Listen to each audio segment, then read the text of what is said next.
하나님께서 오늘 우리에게 주시는 말씀은 갈라디아서 6장 11절에서 17절까지 말씀입니다. 제 성경은 신약 성경 308면이 아닌데 308면입니다. 맞습니다. 신약 성경 308면에 있는 갈라디아서 6장 11절에서 17절까지입니다. 다 찾으시면 제가 11절, 여러분이 12절 교독하시고 마지막 17절은 함께 읽으시겠습니다. 내 손으로 너희에게 이렇게 큰 글자로 쓴 것을 보라. 물은 육체의 모양을 내려 하는 자들이 억지로 너희에게 할례를 받게 함은 그들이 그리스도의 십자가로 말미암아 박해를 면하러 함뿐이라. 할례를 받은 그들이라도 스스로 율법은 지키지 아니하고 너희에게 할례를 받게 하려 하는 것은 그들이 너희의 육체로 자랑하려 함이라. 그러나 내게는 우리 주 예수 그리스도의 십자가 외에 결코 자랑할 것이 없으니 그리스도로 말미암아 세상이 나를 대하여 십자가에 못 박히고 내가 또한 세상을 대하여 그러하니라. 할례나 무할례나 아무것도 아니로되 오직 새로 지으심을 받는 것만이 중요하니라. 무릇 이 규례를 행하는 자에게 이스라엘에게 평강과 긍휼이 있을지어다. 함께 읽으시겠습니다. 이후로는 누구든지 나를 괴롭게 하지 말라. 내가 내 몸에 예수의 흔적을 지니고 있노라. 아멘. 교회력으로 보면 오늘이 종려 주일이고요. 사순절 기간에 이제 마지막 한 주를 시작하고 남겨놓은 주일입니다. 여러분 대부분 아시겠지만 사순절은 그 재수요일이라고 하는 그날부터 부활절 전날까지의 6번의 주일은 그 계산에서 제외하고 40일간을 사순절이라고 그렇게 부르고 있습니다. 제가 이렇게 역사적으로 보면 이 사순절은 그전에도 초대교회 때도 부분적으로 지켜왔지만 AD 325년 이 삼위일체설을 공식화한 그 니케아 종교회의 때부터 사순절이 교회로 공식적으로 들어왔습니다. 사순절은 한마디로 얘기하면 예수 그리스도의 부활을 신앙에 있어서 가장 중요한 그 부활을 잘 준비하기 위해 그 과정을 만든 교회의 중요한 절기입니다. 제가 보니까 이 사순절 전체 기간을 아주 이렇게 잘 지키는 종파나 교단도 있고 그렇지 않은 교단도 있습니다.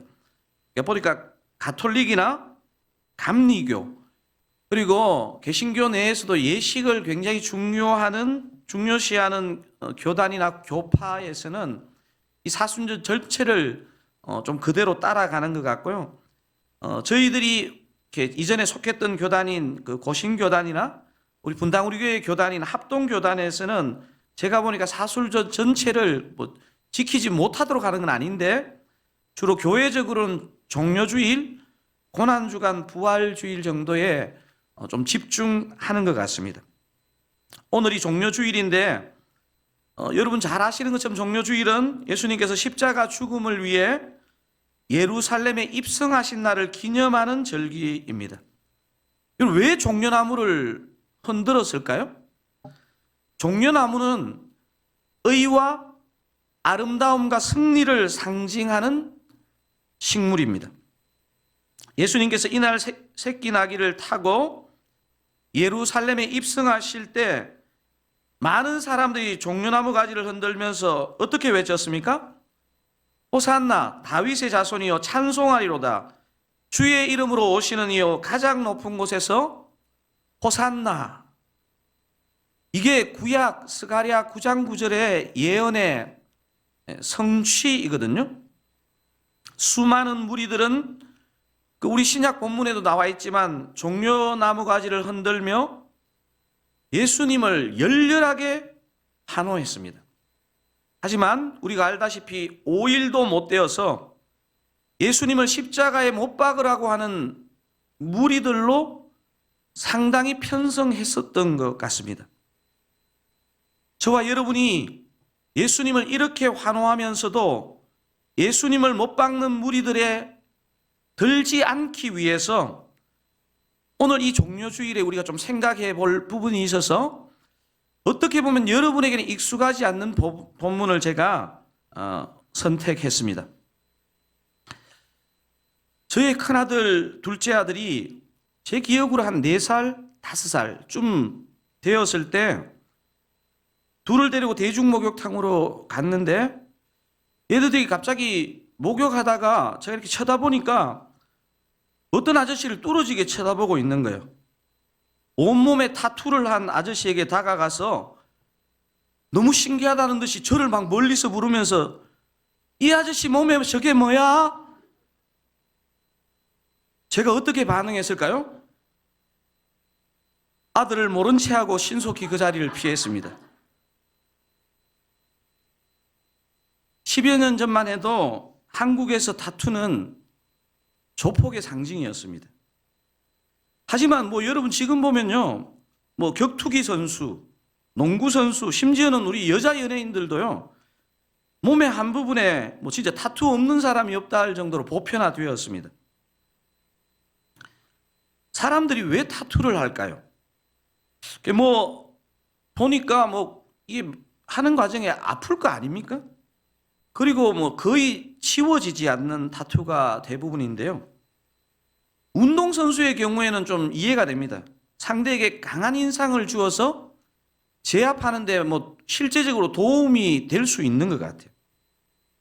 근데 이게 제가 이 사람들의 타투를 보면서요, 이 바울에게도 여러분 타투가 있었다는 거 아십니까? 여러분 지금 표정이 무슨 저런 이단이 다 있나? 사실 바울이 살던 시대에 타투를 자기가 원치 않아도 타투를 해야 되는 사람이 있었습니다. 노예였습니다. 노예. 도망을 가도 노예인 것을 절대로 숨기지 못하도록 노예 주인들의 조치로 로마 시대에는 많은 사람들 몸에 타투가 있었습니다. 하지만 나면서부터 로마 시민권을 갖고 있었던 바울이 타투를 할 이유는 전혀 없었습니다. 하지만 바울은요, 그가 쓴 편지의 여러 군데에서 자신의 타투가 있다는 것을 슬쩍슬쩍 고백하는 내용이 있습니다. 여러분 오늘 본문에 그게 들어있는데요, 갈라디아서 6장 17절, 갈라디아서 마지막 전절인데요, 한번 읽어보도록 하겠습니다. 내가 이후로는 누구든지 나를 괴롭게 하지 말라. 여러분 지금 큰 글씨에 뭐라고 표시되어 있습니까? 예수의 흔적. 이게 이제 NIV 성경을 보면 The Marks of Jesus 이렇게 되어 있거든요. 여러분 한국에 지금 찬양 집회하면 되게 많이 모이는 집회 중에 마커스라고 있거든요. 이게 상처를 가진 자들입니다. 그 안에 뜻은 이 예수의 흔적, The Marks of Jesus가 헬라어로 보면 스티그마타 투 예수 이렇게 있습니다. 스티그마타. 이게 이 단어에서 영어에 스티그마가 왔습니다. 스티그마. 상처, 흔적이죠. 제가 보니까 이 개역 개정보다 새 번역이 조금 더 우리가 쓰는 표현으로 번역을 했습니다. 한번 읽어보겠습니다. 이제부터는 아무도 나를 괴롭히지 마십시오. 나는 내 몸에 예수의 상처 자국을 치고 다닙니다. 바울이 말하는 이 예수의 흔적, 또 새 번역으로 번역하자면 예수의 상처 자국이 도대체 뭘까요? 많은 성경학자들도 이것에 관심을 많이 가졌던 것 같습니다. 여러 가지 학설이 있습니다. 바울이 고칠 수 없는 눈병을 갖고 있었다 이렇게 보는 사람도 있고, 바울에게 늘 한 번씩 일어나는 간질 정세가 그를 괴롭혔다 이런 설도 있습니다. 이런 증상들도 예수의 흔적이 될 수 있을 것 같습니다. 그런데 여러분 우리가 사도행전이나 실제로 바울의 고백을 보면 바울은 예수님을 전가하다가 죽음에 가까운 린치를 당하고, 여러분 사람이 있잖아요. 사람의 어떤 피부나 몸이 감당해낼 수 있는 이상의 린치를 당하면요, 그 상처의 자국이라는 게 생깁니다. 그죠? 뭐 요즘으로 말하면 이제 성령으로 그것을 뭐 회복할 수도 있지만 뭐 그 시대 그런 게 없었지 않겠습니까? 갈라디아서 편지를 은혜롭게 마쳐야 하는 그 편지의 가장 마지막 부분에 바울이 왜 상처 얘기로 편지를 마치는 것일까요? 바울은 선교하면서 수많은 죽을 고비를 넘겼지만 제가 이렇게 예수님도 그렇고 바울도 그렇고 영적인 대가들의 공통점이 뭐냐면요, 목적 없이 무용담을 늘어놓지 않는다는 것이고요. 그러니까 인간적으로 보기에 뭐 이런 얘기를 이러면요, 반드시 그 안에 이유가 들어 있습니다. 바울이 갈라디아서를 왜 썼는지를 좀 알면요, 왜 이 바울이 자기의 타투를 얘기하는지를 좀 이해할 수 있습니다. 여러분, 오늘 읽은 부분은 갈라디아서의 뭐 결론 중에서도 가장 끝부분에 해당됩니다. 바울은 여러분 갈라디아서를 읽어보면 서론과 본론에서 계속해서 해온 얘기를 마치는 결론에서도 성도들이 잊지 못하도록 반복해서 얘기하고 있습니다. 오늘 읽은 본문의 첫 절은 이렇게 시작했습니다. 제가 11절 한번 읽어보겠습니다. 내 손으로 너희에게 이렇게 큰 글자로 쓴 것을 보라. 아마도 바울 당시에 바울이 편지의 내용을 불러주면 대신 적어주는 필사자들이 적었던 것 같아요. 로마서 16장 22절에도 그걸 엿볼 수 있는 내용이 나오죠. 여러분, 로마서 16장 22절 뭐라고 적혀 있습니까? 이 편지를 기록하는 나 드디어도 주 안에서 너희에게 문안하노라.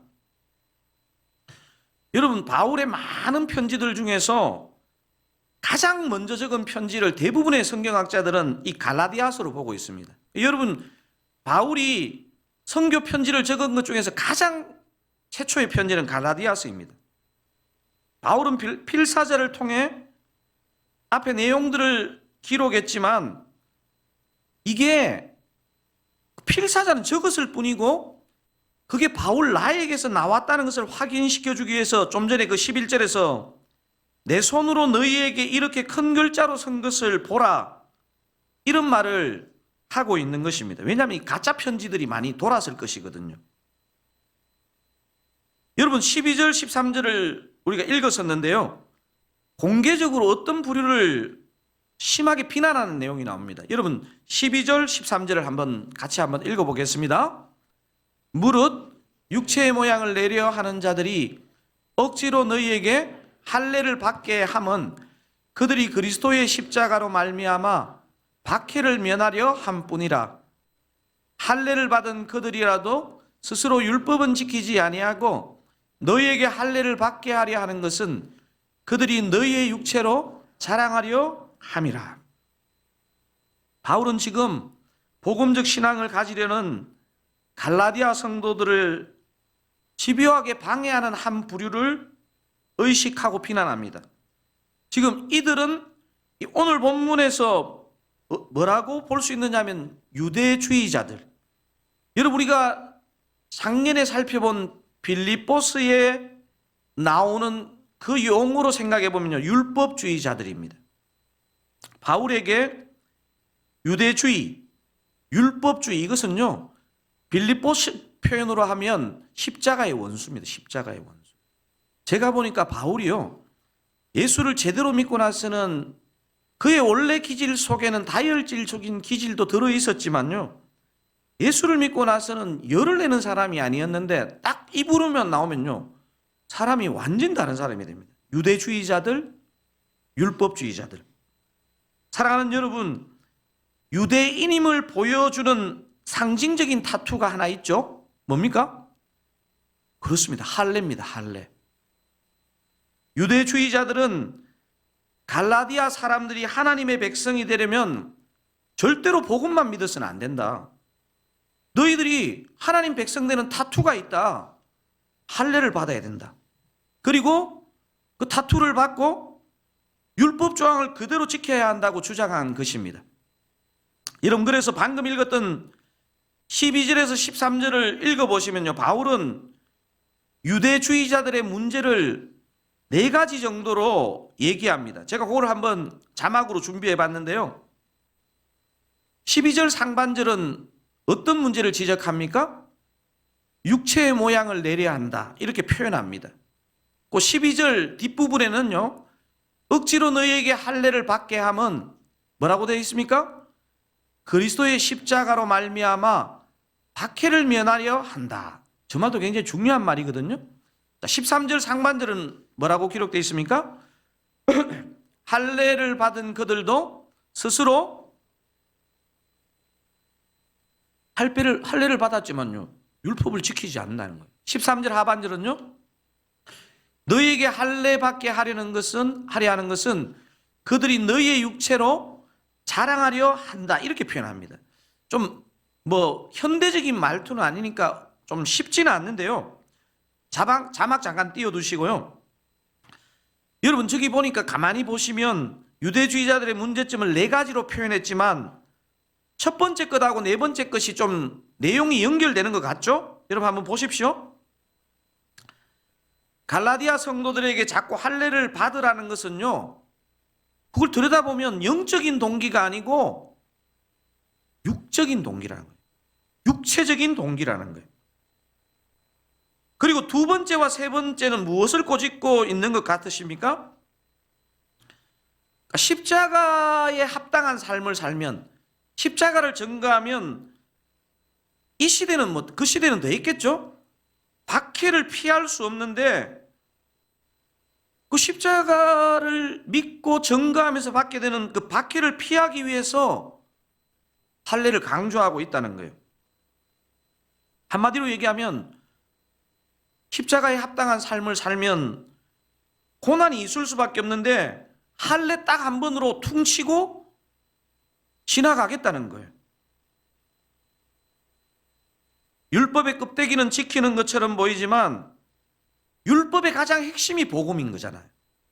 복음에서는 떠나 있다, 이 얘기를 하는 것입니다. 여러분, 제가 볼 때 신앙생활 오래 안 하셨더라도요, 건전한 영상을 통해서, 특히 팀 켈러 목사님 이런 분을 통해서요, 요즘 유튜브 틀면 다 나옵니다. 이단은 조심하셔야 됩니다.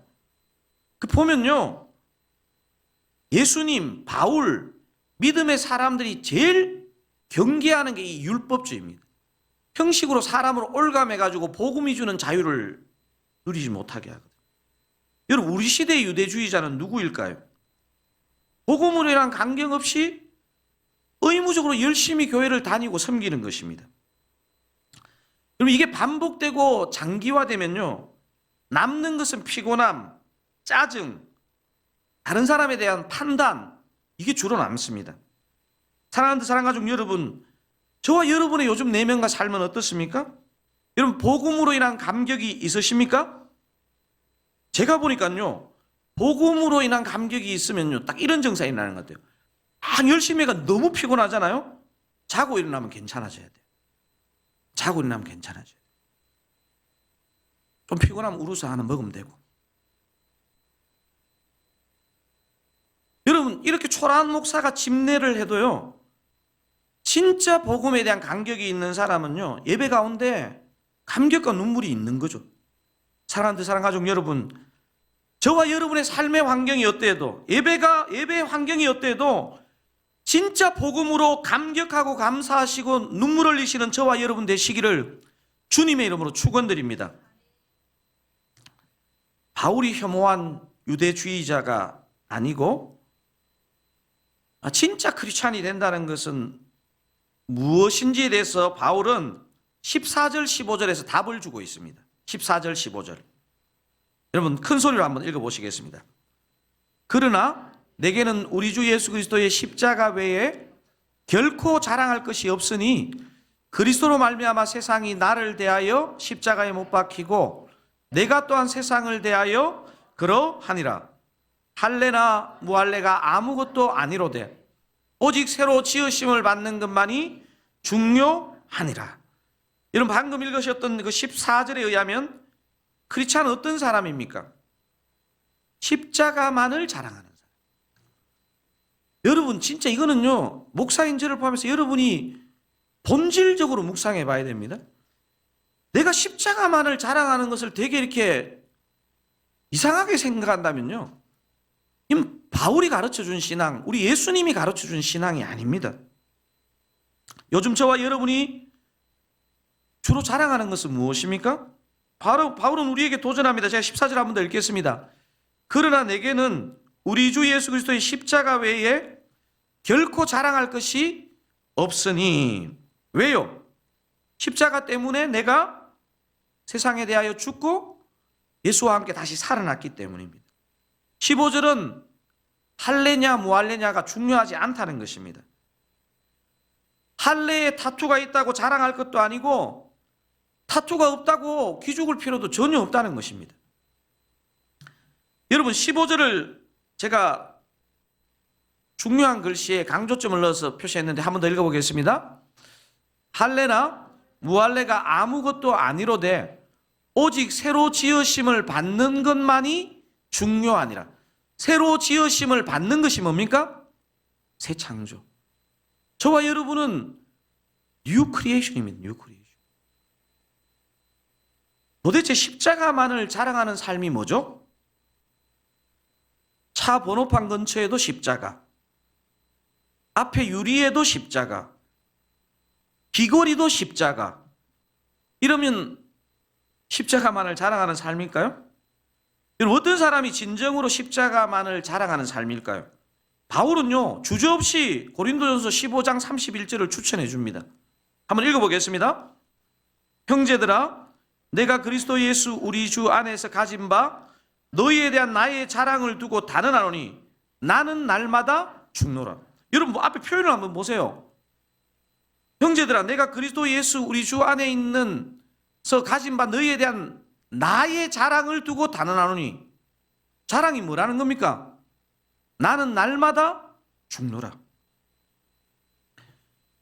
불쑥불쑥 올라오는 욕심 앞에서, 불쑥불쑥 올라오는 자존심 앞에서 나는 죽은 자다, 이걸 고백하는 것이라는 것입니다.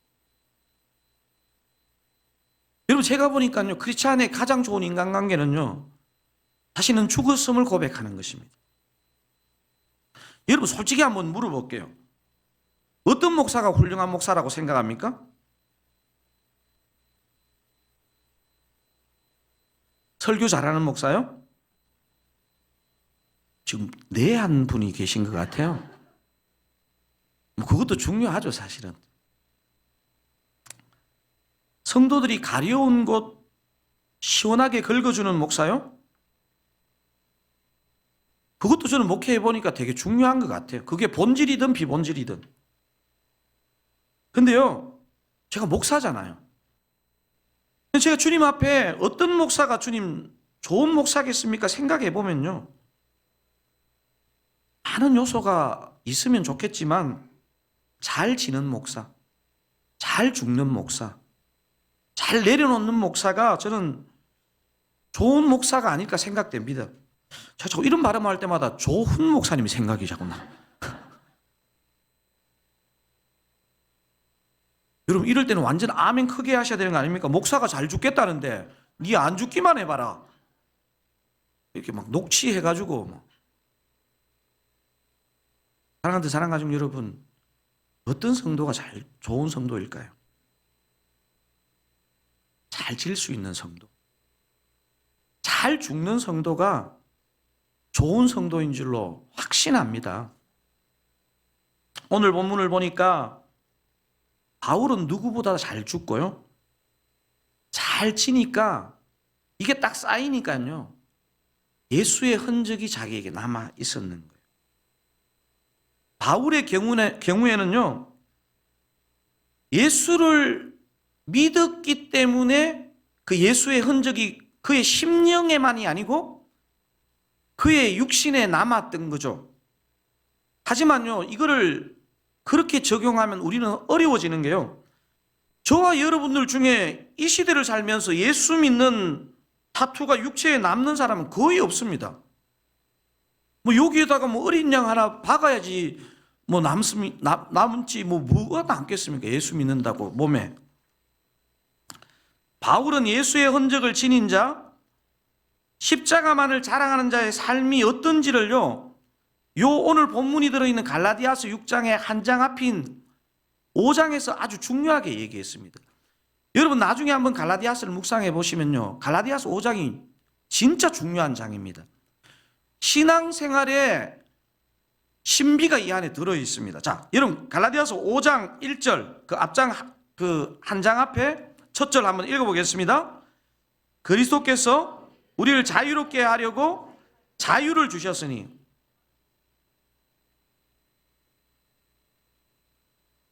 제가 두 부분에다가 표시를 했죠. 어느 부분과 어느 부분에 표시를 했습니까? 자유, 종애멍에. 여러분 오늘 이게 설교 시간이 아니고 여러분 정말 신앙의 가치관을 또 형성해야 되는 시간이잖아요. 여러분 우리가 복음을 믿으면서요, 자유가 없는 경우가 너무 많아요. 저도 생각해 보면요, 한 번씩 열심히 하고 주님 앞에 기도하는데 이 자유가 없으면 되냐고요. 사실 주님은요, 구원이란 말은 다른 말로 하면 자유입니다. 자유. 그래서 바울이 왜 유대주의자들, 율법주의자를 싫어했냐면요, 자유를 복음 때문에 자유를 누리고 하는 자에게 종의 멍에를 자꾸 덮어 씌우거든요. 그래서 바울은요, 자유에 방해되는 것과는 진짜 피 흘리게 싸웠습니다. 그래서 신앙이 생겼다는 것은요, 내 마음에 진짜 자유가 생기는 것입니다. 사랑하는 사랑가족 여러분, 이 시간 저와 여러분에게 도전합니다. 저와 여러분은 어떤 것에도 종이 되지 말고요, 자유인이 되시기를 바랍니다. 여러분 그래서 진짜 크리스찬이 된다는 것은요, 어떤 것에도 매이지 않는 자유를 얻었다는 것을 의미합니다.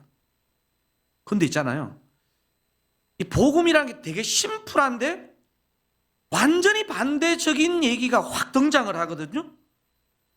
바울이 제가 봤을 때는 논리의 대가인데 5장 1절에서 이렇게 자유에 방해되는 어떠한 종의 멍에도 매지 말라 해놨고요, 13절에 딱 가면 다시 멍에를 매는 것을 얘기해요. 한번 읽어보겠습니다. 형제들아, 너희가 자유를 위하여 부르심을 입었으나 그러나 그 자유로 육체의 기회를 삼지 말고 오직 사랑으로 서로 종노릇하라. 여러분 이 말씀 이해가 되시겠습니까? 1절에서 다시는 종의 멍에를 매지 말라. 그리고 막 종의 멍에를 매게 하는 사람하고는요, 막 바울이 막 다른 사람처럼 싸웠거든요. 그런데 13절에 뭐라고 하냐면 오직 사랑으로 뭐 하라고요? 서로 종노릇하라는 거예요. 이 의도적으로 제가 볼 때 종이란 단어, 노예란 단어를 사용했습니다. 여러분 이런 것을 역설이라고 합니다. 저와 여러분이 믿는 복음, 십자가, 그래서 생기는 이 예수의 흔적은요, 여러분 분명히 확신하셔야 됩니다. 어떤 것에도 매이지 않게 하는 자유인 줄로 믿습니다. 그래서 어떤 것에도 종이 되지 않는 자유를 받은 우리지만요, 단 하나 예외가 있다는 거예요. 어떤 예외? 사랑 앞에서는, 형제 자매 앞에서는 기꺼이 종이 되라는 거예요. 여러분 이게 복음이고 십자가요, 예수의 흔적의 능력인 줄로 믿습니다. 여러분 갈라디아서 5장 13절은 너무나 멋진 자유의 선언입니다. 여러분 높은 자존감을 가지고 한번 13절을 다시 한번 읽어보겠습니다.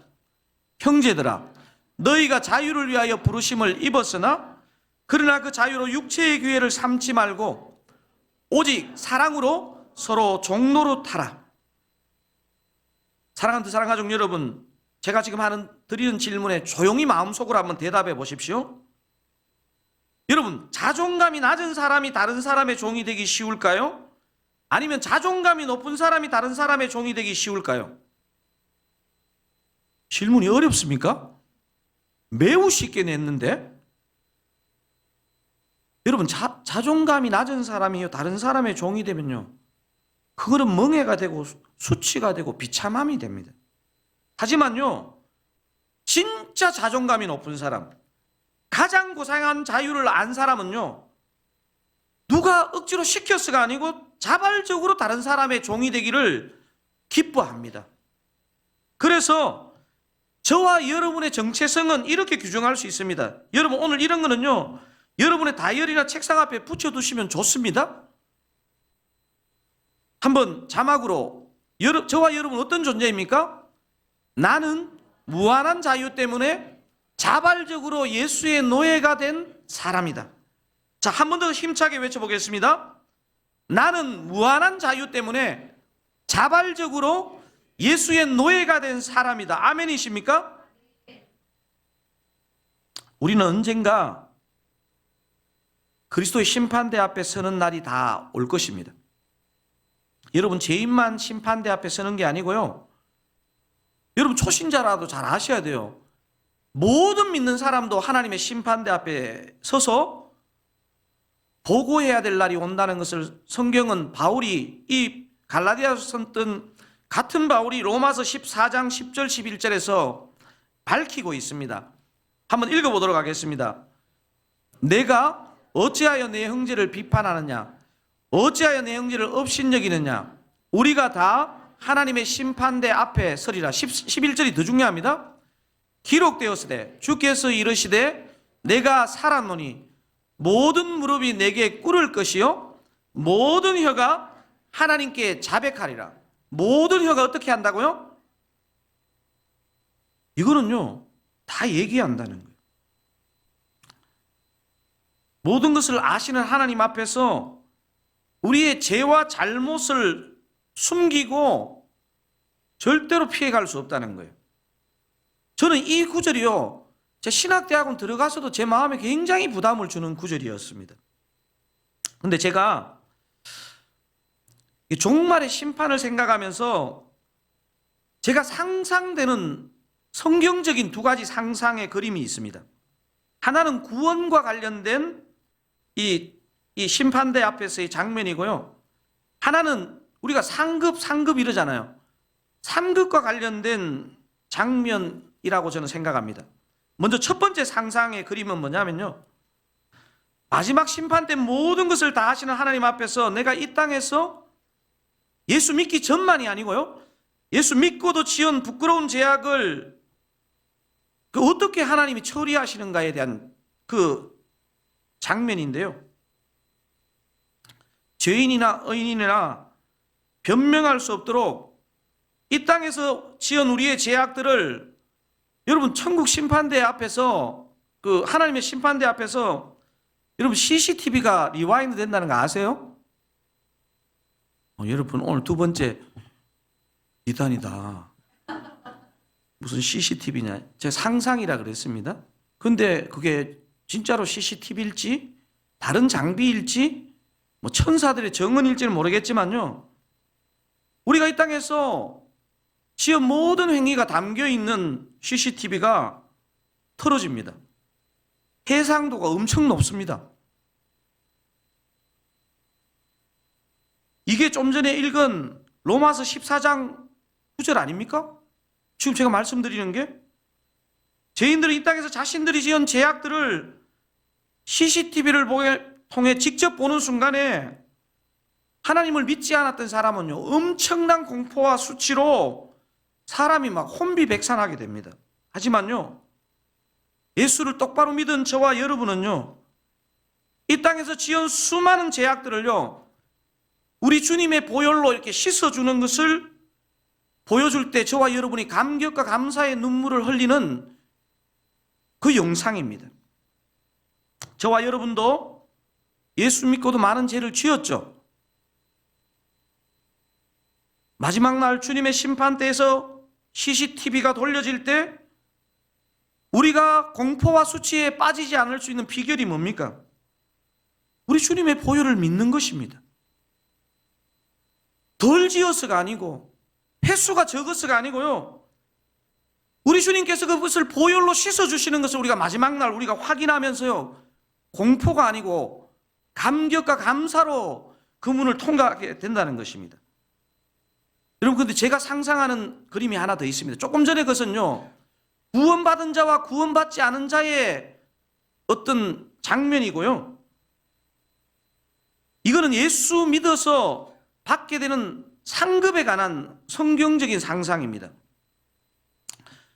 여러분, 우리의 무엇을 보고 주님이 상급을 주신다고 생각하십니까? 이 상급론도 사실은 굉장히 어렵거든요. 근데 분명한 것은요, 성경은 그 상급이 뭔지는 모르겠는데 분명히 있다고 얘기합니다. 이것과 관련해서 제가 주님께 묵상하고 할 때 주님이 저에게 주셨던 이 어떻게 보면 영적인 상상력입니다. 여러분, 주님이 우리에게 상급을 주시기 위해서, 여러분, 우리가 뭐 미국이나 영국이나 뭐 해외로 여행을 가게 되면 입국할 때 여러분 비자를 보여줘야 되는 것처럼 여러분 천국 입국할 때 있잖아요. 저는 주님께서 하나를 보신다고 생각합니다. 여러분의 외투를 열어보십니다. 여러분, 세 번째, 이거는 이단이다. 여러분, 한번 제가 지금 하는 상상과 묵상이 여러분 성경적인지 아닌지 한번 생각해 보십시오. 주님이 왜 외투를 여느냐면요, 저 영적으로 체험한 것인데요, 열어봐요. 그리고 제 가슴을 보는 거예요. 예수 믿으면서 당한 수치, 상처로 인한 흔적이 가슴에 얼마나 남아있는지를 우리 주님은 보신다고 저는 생각합니다. 지체를 사랑하고 섬기다가 오해받고 받은 상처가 얼마나 되는지를요, 우리 주님은 저는 보신다고 생각됩니다. 저는 이 상상을 종종 하면서 저의 목회를 점검하고 돌아보게 됩니다. 내가 성도가 되고 목사가 되어서 우리 주님 때문에 이 정도 수치와 고난은 좀 당해야 사랑하는 사람으로 인해 내 가슴에 어느 정도 상처가 남아있는가를 스스로 한번 생각해 보게 됩니다. 여러분, 이것은 단순한 상처가 아니라 주님이 당신을 믿는 우리에게 제대로 믿을수록 선명하게 새겨주는 우리 주님의 타투입니다. 타투. 사랑하는 사랑하종 여러분, 저와 여러분 다 예수의 사람 맞죠? 저와 여러분은 예수 그리스도의 십자가 외에 자랑할 것이 없는 사람 맞죠? 그렇다면요, 여러분의 가슴 속에 예수의 흔적이 있어야 됩니다. 사랑하는 사랑하종 여러분, 진정으로 누군가를 사랑하는 사람은요, 반드시 상처를 받게 됩니다. 진짜 부부는요, 자식으로부터 상처를 받습니다. 가슴에 상처가 없다, 그건 가짜 사랑일 가능성이 많습니다. 누군가를 진짜 사랑할 때 반드시 상처를 받게 되는데요, 하지만 더 중요한 사실은요, 진정한 사랑은요, 그 상처를 치유하는 능력이 있는 줄로 믿으시기 바랍니다. 우리 주님의 가슴에도 그 상처가 있었고요, 바울의 가슴에도 그 상처가 있다는 것을 오늘 본문은 영적으로 증언하고 있는 것입니다. 사랑하는 사랑하종 여러분, 여러분의 가슴에 예수를 사랑하고 영혼을 사랑하다가 생기는 선명한 예수의 흔적이 모두 있으시기를 주님의 이름으로 축원드립니다. 우리 선한 능력으로 한 찬양 같이 하기를 원하는데요, 우리 이 시대는 사실은요, 제가 보니까 보네포처럼 뭐 30대에 순교하고 이런 사람은 거의 없을 거예요, 아마. 근데요, 영적인 순교는 계속 있는 시대를 살고 있습니다. 보네포 목사님이 30대 초중반에 나치 치하에서 믿음을 지키다가 순교하게 되었는데요, 저는 생각해보면 저나 여러분이나 우리 자녀들이요, 믿음으로 살기가요, 절대로 보네포 시대보다 쉬운 시대가 아닙니다. 여러분, 그리고요, 저도 부전공으로 심리학을 공부했거든요. 희한하게 심리학이 기독교 안에 잘못 들어오면 어떻게 되느냐 하면요, 야, 인생 그래 살지 마라, 야.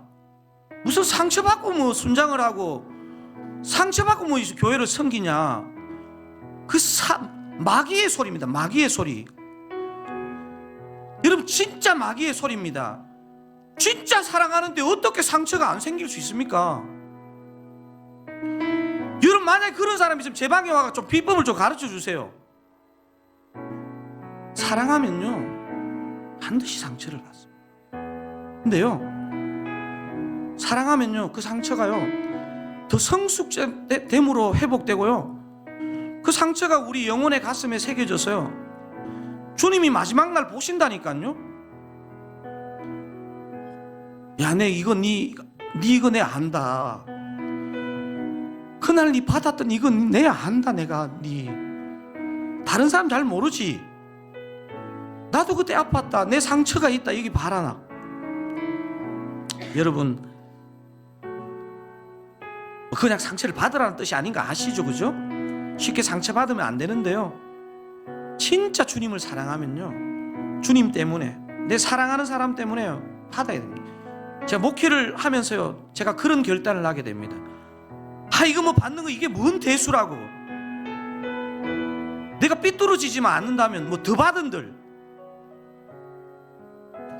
여러분 오늘 이 찬양 부르실 때요, 여러분 절대로요, 뭐 심리학이건 뭐 교육학이건 현대의 철학이건요, 그까지 해라. 그냥 그까지 하고 그냥 좀 매끄럽게 해라. 좀 여러분 복음 아닙니다. 제가 볼 때 지혜는 있어야 되겠지만요, 사랑하는 자는요 반드시 상처받습니다. 자, 우리 찬양 고백하시겠습니다.